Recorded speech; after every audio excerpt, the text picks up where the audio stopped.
Hey guys, welcome back to my channel. आज हम sweet corn soup बनाने जा रहे हैं, जिसके लिए हमने एक ग्राइंडर में स्वीट कॉर्न डाल लिए हैं और हमने इसको ग्राइंड कर लिया, उसकी पेस्ट बना ली है। हमने फिर एक कढ़ाई में 2 टेबलस्पून बटर लिया है, उसमें हमने डाले हैं चॉप्ड अनियंस, फिर साथ में ही बीन्स डाल दिए हैं पूरी तरह से चॉप्ड की हुई, और साथ में ही कैरेट्स डाल दी हैं।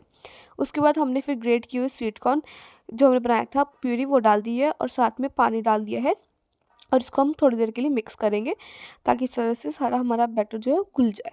उसके बाद फिर इसमें हम डालेंगे स्वीट कॉर्न आप डालने के बाद इसमें हम डालेंगे डाइस्ड पनीर, और उसके बाद फिर हम बनाएंगे कॉर्नफ्लोर सैलरी, जिसके लिए मैंने कॉर्नफ्लोर लिया है और उसमें थोड़ा सा पानी डाला है और इसकी सैलरी बनाई है। ये देखिए सैलरी हमारी तैयार हो चुकी है।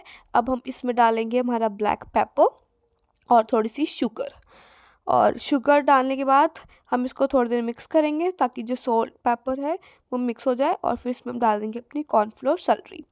सैलरी डालने के बाद इसमें हम डालेंगे अपना सॉल्ट।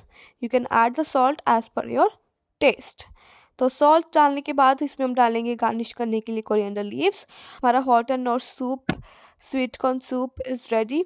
कितना सुंदर लग रहा है, देखिए कितना अच्छा कलर आया स्वीट कॉर्न का।